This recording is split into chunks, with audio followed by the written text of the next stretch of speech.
One more surprise from the San Francisco 49ers, and really it's no surprise Kyle Shanahan gets his guy he's had his eye on for 4 years, going back to the 2021 NFL Draft. Yes, Mac Jones has been signed a 2-year contract with the San Francisco 49ers, where we're at now after the first wave of free agent signings as we take a harder look at the team heading into the NFL Draft on today's Locked On 49ers.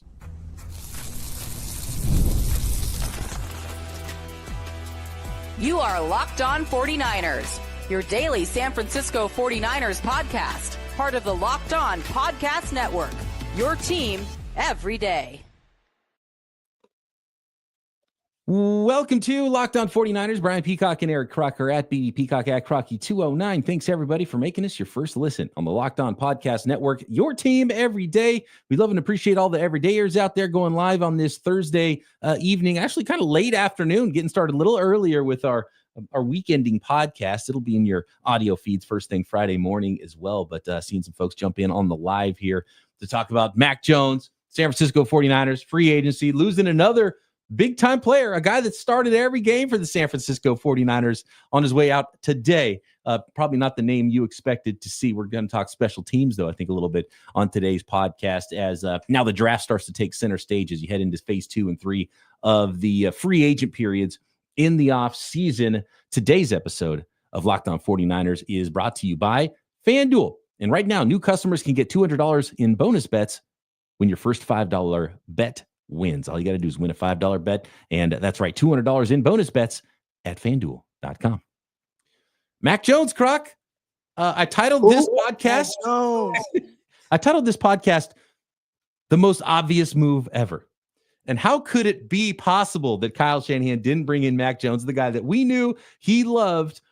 Was he talked out of Mac Jones before the 2021 NFL Draft? I don't know. He should have never been in consideration at pick number 3, in my opinion. That's not hindsight either. But Mac Jones as a backup quarterback, 2-year contract, Croc, $7 million, potentially worth up to $5 million of that guaranteed, potentially up to $11.5 million on a 2-year deal for Mac Jones. And can we at least squash the first thing? Mac Jones was not brought in to push or compete with Brock Purdy. Brock Purdy's going to make 5 times more dollars when he signs his contract than Mac Jones. Mac Jones, right where he should be, backup quarterback for the San Francisco 49ers.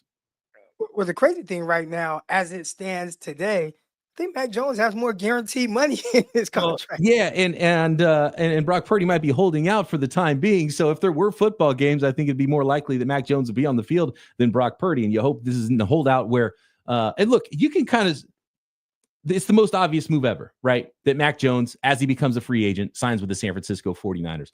And then you start to play this out in your head. And it's like, okay, we've known how these contract negotiations have gone for the 49ers. Brock Purdy is going to be an even bigger deal than Bosa's and Brandon Ayuk's were. Could this start to get towards training camp? And then the stories write themselves. Mac Jones looks pretty good, throwing the ball well in training camp, preseason game. Hey, looked pretty good in the preseason game. And Brock Purdy still not signed, right? Like you could see how the storylines could possibly go. And for as fun as it has been to cover this team and some of the storylines at quarterback, and a lot of them starting right about 4 years ago when the 49ers traded up in the NFL draft in March of 2021.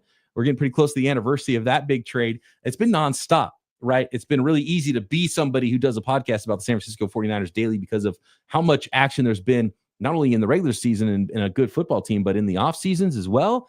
And at a certain point, it's almost like, you know what, just get that contract done with Brock Purdy so we don't have those storylines in camp about Brock not being there holding out. And Mac Jones looks pretty good. Looks like the guy that Kyle Shanahan loves coming out of Alabama in 2021.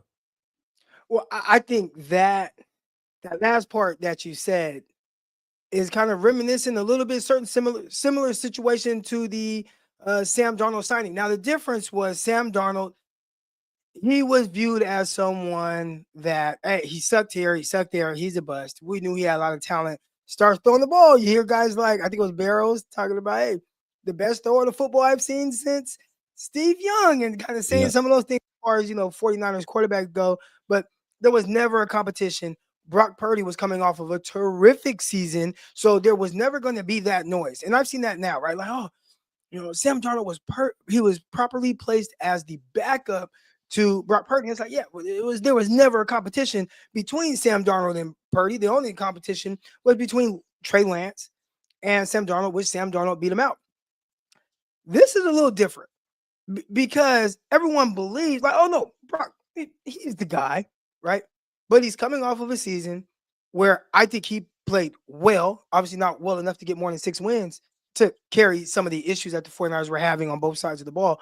But it just opened up the door, cracked the door for someone like Mac Jones to come in. And it's like, all right, let's test this theory a little bit. Like, can Kyle do with anyone that kind of fits his system? And when you see Sam Darnold, who we thought, and I thought he looked good as a 49er.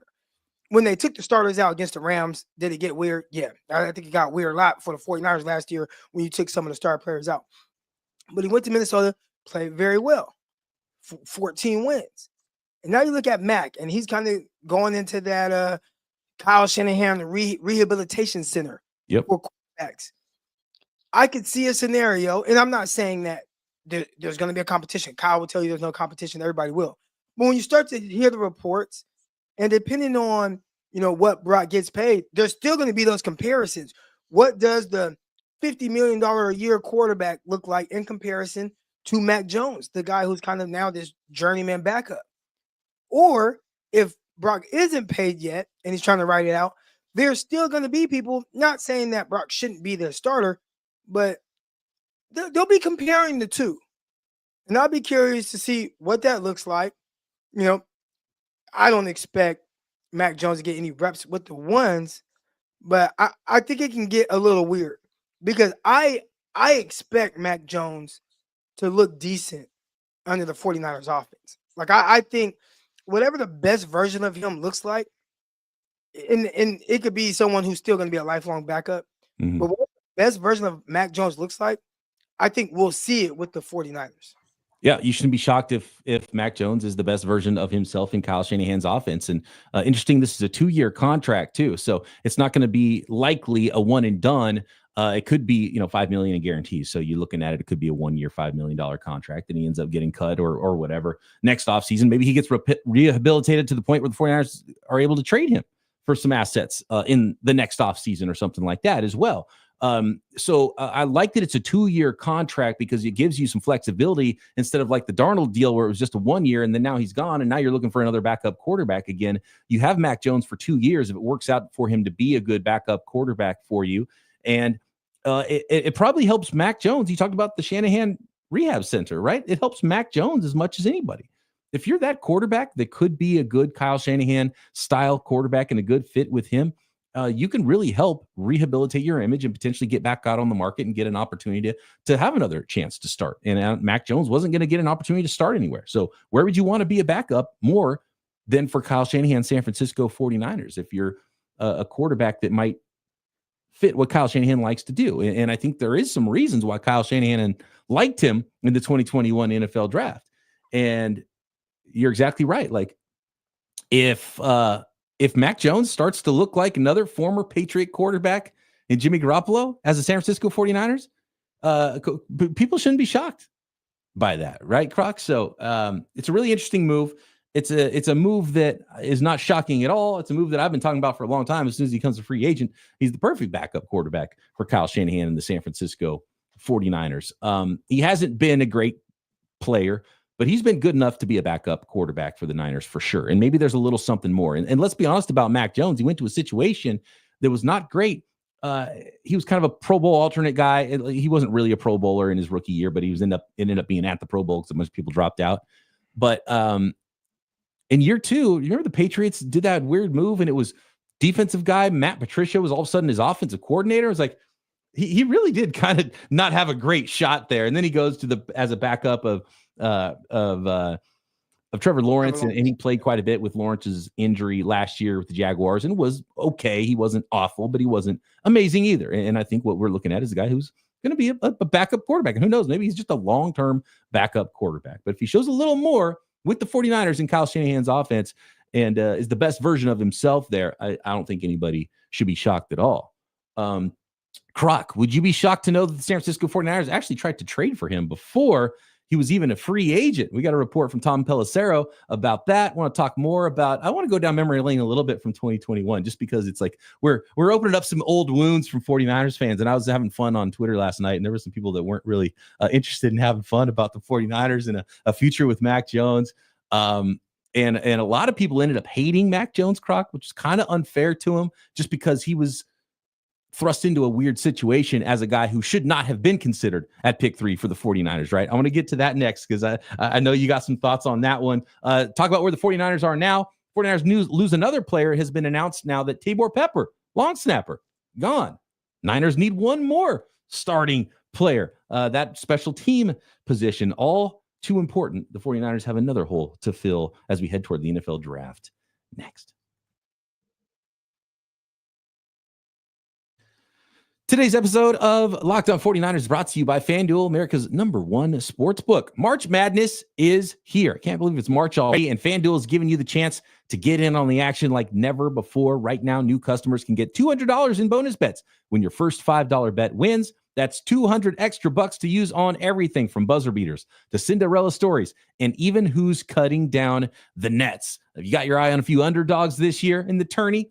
FanDuel makes it easy to back them with spreads, totals, game props. With tournament games happening almost every day, there's always something exciting to bet on. And the FanDuel app is super simple to use. And when you win, you get paid instantly, no waiting around. So all you got to do is visit FanDuel.com or download the app and get in on the college hoops action and get an extra $200 to play with as well.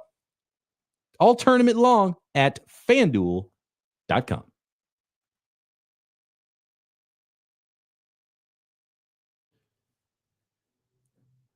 So just a real quick stroll down memory lane, 2021, and how bizarre that was. And it's interesting that the 49ers, you know, the consideration was 3 players. Remember in 2021, the 49ers traded up to pick number 3.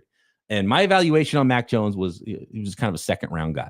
I remember comparing him to Andy Dalton. It was like, yeah, you know, kind of maybe a high second rounder, right? People are talking about him first rounder.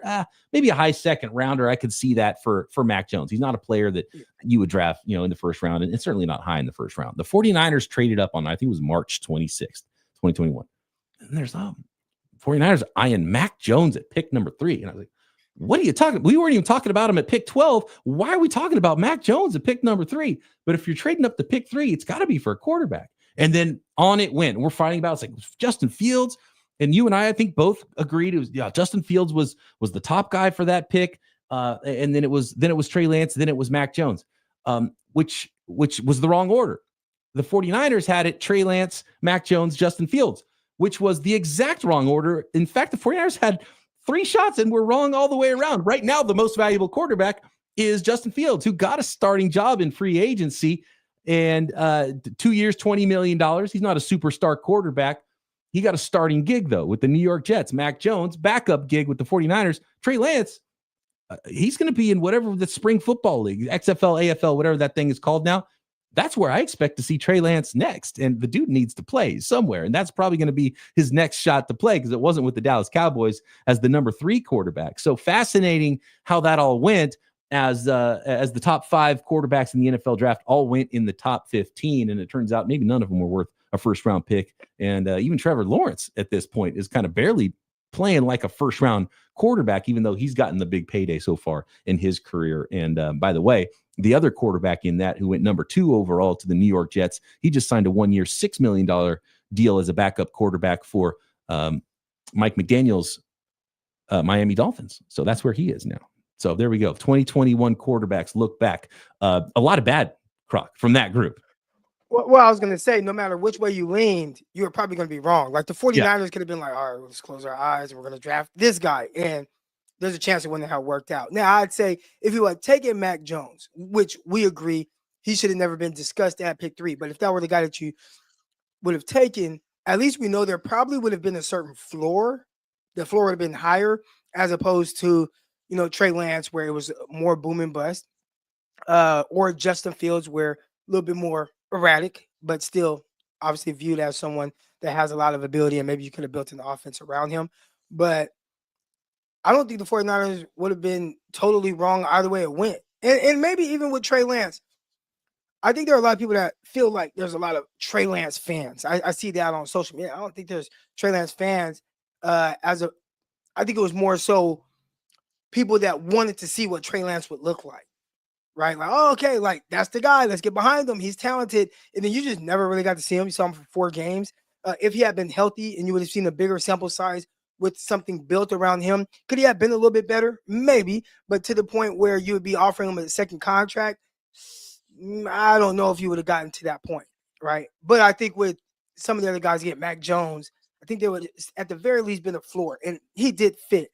I had a tweet. Somebody had reposted it. Right? And this is prior to all the discussions about 49ers picking him, but watching it and evaluating him during the process, 49ers were picking at 12. I didn't even think this guy at the time. I don't even think I was thinking about him for the 49ers because I had posted this in like October, but it was about Mac Jones and him being the most Kyle Shanahan style quarterback in that class and talking about some of the things that he did that I felt like Kyle Shanahan leans on. And if there's anyone that's able to get the most out of a guy that maybe lacks in certain areas, but does certain high level things that Kyle was looking for, it probably would have been Mac Jones in that class. So no surprise at all that he went that direction. I saw you tweet out about how you expected the 49ers to get him. There was a lot of pushback in your comments. People didn't think it would happen, but 2 days later. And when I tweeted that too, it was like it was in the middle of the mass exodus. And so all these players were leaving the 49ers roster. And I go, man, how hilarious will it be if the 49ers announced the Mac Jones signing to the 49ers right now? It's like we lost 9 starters, but we signed Mac Jones, backup quarterback, just because of and kind of before the break there, we talked about how a little bit of a raw deal for Mac Jones because it's not his fault that he was over evaluated and people were forcing him into the conversation at pick number 3 because it made for because, people like us who are evaluating were like, no, it can't be Mac Jones at number 3. And so it kind of, people started hating Mac Jones like a lot. Like 49ers fans don't really like Mac Jones very much. I hope Mac Jones understands that he was like the villain in that draft because nobody wanted to draft him hardly. And so now, I mean, and so it's going to be interesting to see. Real quick, a lot of that conversation that you said, touched on a little bit, but it was about drafting him at 3 as opposed to drafting him at all. Period, if you would have been talking about Mac Jones, top of the second round, like you said, like an Andy Dalton type pick, nobody would have made any kind of fuss about it. Like if the 49ers had been like, you know what, at pick 12, we're going to stay pat and we're going to draft Micah Parsons. And then with pick 11, maybe we trade up a little bit and we go get Mac Jones. Nobody would have cared. Like they'd have been like, oh, cool. Like he fits. Like this makes a lot of sense for the 49ers. It was at pick 3. It's like, oh, I'm looking for someone with a little bit more natural talent. Unfortunately, they picked the one that had more natural talent, but maybe the least experience.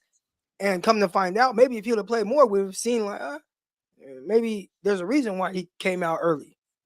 It would have been fun to see like all of the, like we didn't really even get to see the Trey Lance experience fully. Like, what if there was no Jimmy G and it was all Trey Lance from day one? He played all the games, didn't get hurt. You got to see him for multiple seasons, got to just see this is the fully developed 49ers version of Trey Lance over the course of 3 seasons, what that would have ended up being, what it would have looked like with Mac Jones. And who knows, it might not even look too much different than what the 49ers had with Jimmy Garoppolo, with Mac Jones. And where would that have been? What would the ceiling have ended up being? How bad would he have been? A lot worse? Would he just been a bad quarterback? Would have looked the same as he looked like with the New England Patriots? And then the Justin Fields experience too. And like clearly, not a great fit for Kyle Shanahan, getting the ball out early, anticipation. That's where Justin Fields has lacked, but he's got so much physical ability. And seeing how Kyle Shanahan used Trey Lance anyway and leaning on his legs and being a more dynamic player, I think that Justin Fields was, what that offense would have looked like and how that would have come to fruition, and a much better team, a much better offense and a much better offensive coach and coordinator in Kyle Shanahan than what he went through with different coordinators every year with Chicago Bears. It would have been fun to kind of go through that in all 3 and just see the full extent and the full development of all 3 of those quarterbacks with the San Francisco 49ers, just as a scientific experiment. And the 49ers really got, for those 3 draft picks, nothing out of that. But now they have Mac Jones as a backup quarterback. In the comments, we have James Montgomery, and he says, crazy they went Mac over Zach. And I don't think it's crazy at all, because just watching their play styles, Zach seemed far more erratic in the sense of like what he's reading, what he's looking at from a defensive standpoint. Like why did you do that? Why? I think there's more of that as opposed to with Mac. Some of his shortcomings have just been, am I talented enough consistently at the NFL level? But you could see what he is trying to do. It's similar to like Nick Mullins. And Nick Mullins, we kind of make a joke about, no quarterback in the history of the NFL, or excuse me, only 2 quarterbacks, I believe, in the history of the NFL have thrown for more yards over the first 16 starts than Nick Mullins. So he had a certain level of success as a starter with the 49ers, more so yardage than actual wins. But the 49ers were able to really magnify what he can do in the offense. You see him away from it, and it's just like, oh, he's a backup. And I think he kind of knew it with the 49ers, but you see it on other teams as well. And when you look at Mac, I think you view him through those similar lens of, okay, maybe he's just a backup that can look a little bit better with Kyle Shanahan. But I don't think it was the wrong thing to sign Mac over Zach. I didn't think about the connection to Robert Saleh. Robert Saleh was probably like, yeah, no, you don't want to go down that road. Let's try this other guy because at least it's an unknown. And I already know what the Zach Wilson experience is like because he was the head coach with Zach Wilson over there with the New York Jets. It's a great point by Justin in the chat. Next, Croc. Let's talk about where the 49ers are now. And Tabor Pepper gone. Another need for the San Francisco 49ers and what takes center stage here as we roll toward the NFL draft now, as we have seen what the major moves for the 49ers have been through free agency. Or are they even done? Could there be something a little bit more major coming back to the San Francisco 49ers at some point very soon? Next. Today's episode of Locked On 49ers brought to you by Monarch Money. You ever check your bank account and wonder, where did all the money go? Between dining out, online shopping, entertainment, it's easy to lose track, and that's where Monarch Money comes in, your personal CFO, giving you full visibility and control over your finances. Monarch Money isn't just a budgeting app. It's like having Parag Marathe in your pocket, right? It's a complete financial command center. You start to track your cash a little bit better, to keep control of your personal salary cap. And you can track all your accounts, investments, and spending in one place. So you can stop just managing your money and start building wealth. When you get started with using Monarch, you realize how much you were spending on everyday stuff, food delivery, and now you can budget smarter and save more. Instead of juggling multiple apps, you can use Monarch to check everything, finances, track spending, and even long-term planning for your goals. So take control of your finances now with Monarch Money. Use code LOCKEDONNFL at monarchmoney.com for 50% off your first year. That's monarchmoney.com, code LOCKEDONNFL for half off your first year.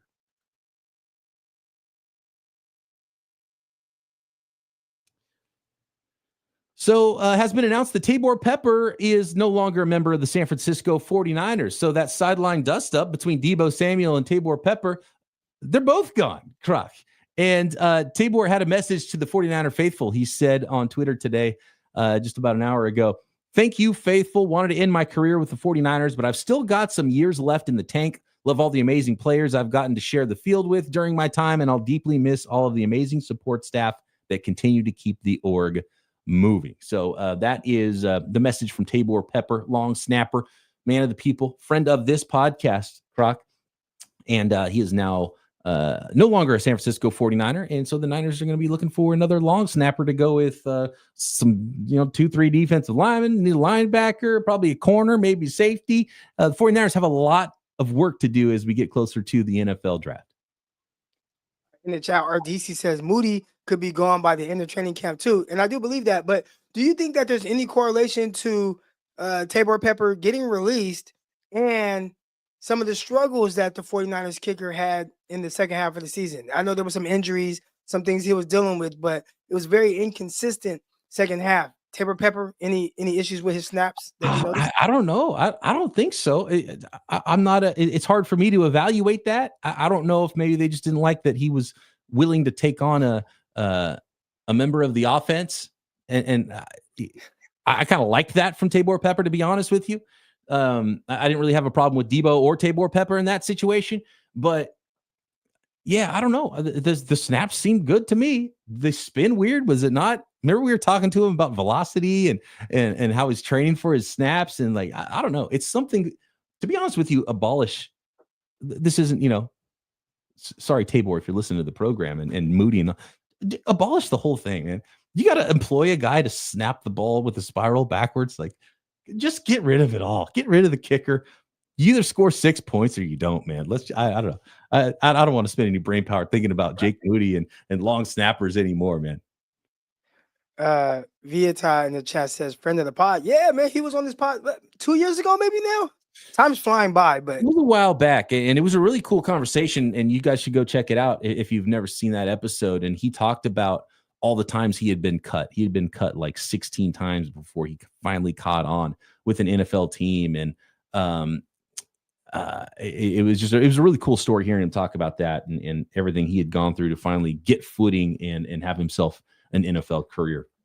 And it's a wild thing that, because you're a college football player, right? And maybe playing another position, but you have to just be so specialized to be a long snapper. And it's so foreign to everything else. And nobody else on the team can long snap. And most long snappers don't do anything else on the team, even if they were a former offensive lineman or a former tight end or whatever it is, former linebacker. It's pretty interesting that that position specifically has become so specialized that not even centers are the long snappers anymore. Jesus is Lord in the chat says, Peacock and Croc, do you honestly think this team will be any good? And I saw a video. I always get Mayoko and Barrows mixed up. If I see their faces, I know Barrow, the ball guy, Mayoko, but I believe it was Mayoko. Mayoko basically said anybody that is anticipating a Super Bowl appearance from the 49ers, like you're being more hopeful than, truly using kind of your head. And do you agree with that? Because again, he's asking, will the 49ers be any good? I think they will be good. Now, how good, right? Like they've been the team that has been the favorites to win the NFC or the Super Bowl for, years in a row. And now they will not be pegged with that type of expectations. So I guess the question, I'll flip this question back on you, Jesus is Lord. What is good to you? Because for me, with this team, you're having an overhaul. You got some guys older, recovering from injuries and whatnot. If they make the playoffs, I think, okay, they were pretty good. Like that's my expectation. Before it's like, oh, you gotta win a Super Bowl to validate what this team is. But I think they're kind of ending a realm of being removed from a team having those kind of expectations. Yeah, I don't think Super Bowl expectations should be it. They're still the betting favorite, I believe, on FanDuel right now to win the West. So this is still a team with a lot of really good players. You got your quarterback that you're about to pay $50 million to. You got Kyle Shanahan coaching up the offense. You got hopefully a healthier Trent Williams, a healthier Christian McCaffrey. If Brandon Ayuk comes back and he's the same guy, and you see the development from last year's rookie class that was already really good, and Ricky Pearsall looks like he's ready to be, a number 2 wide receiver in the offense, or at least be a number 2/3 with Juwan Jennings, and you have Demarcus Robinson there on offense. And really the only player on offense that they've lost is their starting left guard. And I think the 49ers could have stood to be better on the offensive line, but it's not like Aaron Banks was head and shoulders better than Ben Bartch, who replaced him last year in the lineup. And even I think Spencer Burford might have looked a little bit better on the left side that he played in college than he did on the right side in the NFL. So you have players to fill in there. And if Trent Williams and Christian McCaffrey are healthier, you can make the argument the 49ers, throw in another draft pick, maybe on the offensive line. The 49ers are better on offense this year than they were last year. It's the defense that you have questions about. And if you don't have a studly defensive line, you're going to be a little bit less functional than you have been. Now, can you replace Malik Collins? I think you should be able to do that pretty darn easily, because I don't think he was a difference maker at all for the 49ers. But then when you just add all the losses, and because it's not going to be Hufanga, not going to be Dre Greenlaw.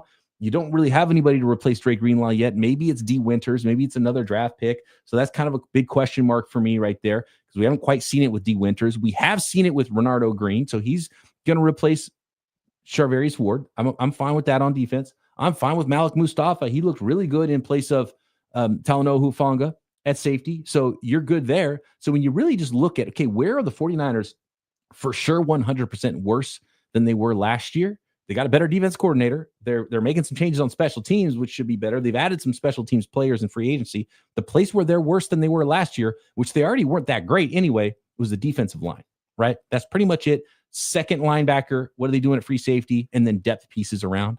So while it does seem insane, like there was this huge loss and the 49ers lost just so many players, when you really break down each move, they all make sense. The 49ers should not have paid Aaron Banks $19 million, right? Dre Greenlaw was too banged up to give him a 3-year contract. Talanoa Hufanga has been replaced, I think, admirably by Malik Mustafa. So when you look at each move, they all make sense individually. It's just that they all kind of came at once. So that's more mismanagement potentially with past years and not kind of smoothing out that tail rather than it all happening at once. And when you really look at the team and how good or bad they are, whatever they're able to do with the defensive line, to me, is going to make or break how good the football team is going to be next year. If they can find like a dude or two on defense in the draft, maybe add a free agent here or there, I think they're probably better than a 6-win team, right? But the question is, are they a Super Bowl team? I think they're going to be competitive. I can't. It's incomplete right now for me to be able to say how good this team's going to be. To be a Super Bowl team or even be able to compete at the level in which the 49ers were, some of the guys that we're talking about being replaced, what were they at the peak of the 49ers? And when you look at Dre Greenlaw, like at the peak of the 49ers, he looked like an all-pro linebacker playing next to another all-pro linebacker. At the peak of what the 49ers were, Travarius Ward was an all-pro cornerback. At the peak of Talanoa Hufanga, he was an all-pro safety. He made an all-pro. And not to mention at the peak of the 49ers, what some of these guys were offensively, the Deebo Samuel, all-pro, Brandon Ayuk, all-pro, Trent Williams. And now you're asking these guys who, again, either gone or banged up or filling in, can play at the level in which now you're missing. So not the last version of Deebo Samuel, the high-end version of Deebo that went crazy against Philadelphia. Like, how do you replace that? Oh, okay, like, yeah, you can replace the player. Who's replacing Deebo Samuel? Oh, Ricky Pearsall. But is Ricky Pearsall going to develop in a way to where he has the same impact on the game as Deebo Samuel had? And that's when it gets more difficult to just replace what guys were when the 49ers were just really rolling. And when I think of, are they going to be a good team? I'd say, yeah, but how good is because of how you have to, what do you have to do to reach that level of success from the players that were on the roster? Even Trent Williams, like Trent Williams is he not the best player in football right now? Like 3 years later, are you still getting that version of Trent Williams? Maybe Christian McCaffrey is a little over a year away from being removed from being he should be MVP. It was like a down year for quarterbacks, not great. Or, they gave it to Lamar Jackson, who was like better this year than last year and didn't get it. But it was a down year, and it seemed like an opportunity for Christian McCaffrey to be MVP. Well, he's all bad. I mean, the Achilles injury stuff and the calves and all this, and will he ever be that version of himself again? So those are the things right there where if the 49ers are going to come back and be as good, they're going to need guys. You're going to need to replace that type of star power. And I think that's difficult. They're going to have to stick the landing with the NFL draft. This is a really important draft for the 49ers. And if you can find some impact there, but really the defensive line is what I'm looking at right now for the San Francisco 49ers. By the way, before we get out of here, I want to remind everybody, I put the link in the chat. We're going to go overtime here, not with Croc, unless Croc, hey, you're welcome to come hang out with me and Aponte if you want. But my other channel, it's YouTube only, Overtime with Brian Peacock, OT with BP. Me and Jason Aponte been doing podcasts every week.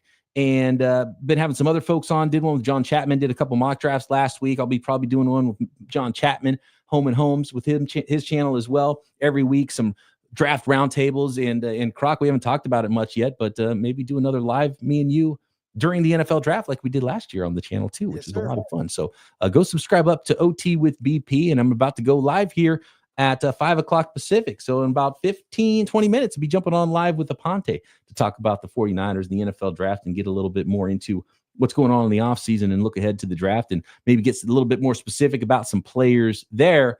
And Croc, the Mac Jones era, it's upon us.